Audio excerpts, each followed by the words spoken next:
Selamat pagi anak-anakku semuanya. Kita akan belajar melanjutkan pelajaran kita yaitu bab 2 yaitu bioproses dalam sel.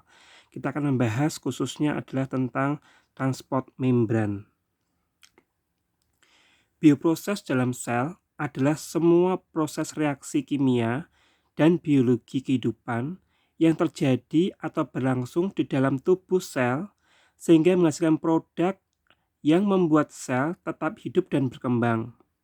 Jenis bioproses yang terjadi di dalam sel yaitu mekanisme transport membran, reproduksi sel, dan sintesis protein. A. Mekanisme transport membran. Membran plasma berfungsi sebagai tempat keluar dan masuknya ion, molekul, serta senyawa dari atau ke dalam sel. Nah, ini adalah membran plasma ya. Dan bagian-bagiannya di sini ada ini protein integral. Ini protein integral. Ini juga. Ini juga. Ini juga. Kemudian ada glikoprotein ya, ini. Kemudian ada glikolipid ini. Ini ada fosfolipid bilayer ini. Ini ada asam lemaknya, asam lemak tail ya. Nah, ini adalah bagian-bagian dari plasma membran ya. Oleh karena itu molekul-molekul misalnya misalnya adalah asam lemak misalnya bisa keluar masuk melalui sini ya. Membran sel bersifat selektif permeabel, artinya memiliki kemampuan untuk melakukan seleksi ion, molekul, dan senyawa yang melaluinya. Perpindahan molekul dan ion melewati membran. Ada dua macam, yaitu membran pasif dan transport aktif.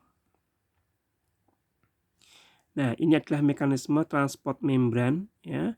Ini ada transport pasif yang meliputi ada difusi sederhana, langsung masuk itu aja. Kemudian ada difusi yang harus ada perantaranya ya. Kemudian ada yang perantara pengikatnya ya.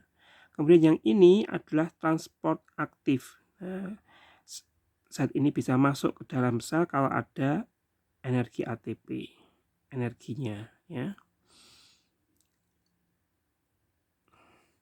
A. Transport aktif. Transport pasif. Transport pasif merupakan perpindahan molekul-molekul, senyawa, dan ion yang tidak memerlukan energi untuk melewati membran. Transport pasif mencakup osmosis dan difusi.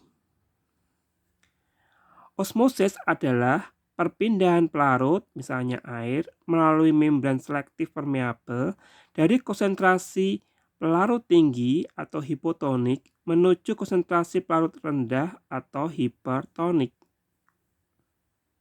Ini gambarnya. Ya, ini molekul airnya. Ya. Dari konsentrasi yang pelarut tinggi dari luar sini, dia akan masuk ke pelarut yang lebih rendah, masuk ke sini, yang hipertonik. Ya. Ada 4 kemungkinan yang terjadi pada sel hewan akibat adanya osmosis, yaitu krenasi, hemolisis, plasmolisis, dan turgid. Krenasi terjadi jika sel hewan berada di larutan konsentrasi pelarut rendah atau hipertonik, sehingga sel mengkerut. Kalau hemolisis adalah pecahnya sel hewan karena masuknya cairan dari luar secara terus-menerus ke dalam sel. Kalau hemolisis terjadi jika sel hewan berada di dalam larutan konsentrasi pelarut tinggi atau hipotonik. Ini gambarnya. Ini selnya yang normal seperti ini. Kemudian ini mengalami lisis. Ya. Ini yang mengkerut seperti ini. Ya. Plasmolisis adalah peristiwa lepasnya membran plasma dari dinding sel tumbuhan akibat keluarnya sebagian air dari dalam sel. Plasmolisis terjadi jika sel tumbuhan berada di dalam larutan konsentrasi tinggi atau hipotonik.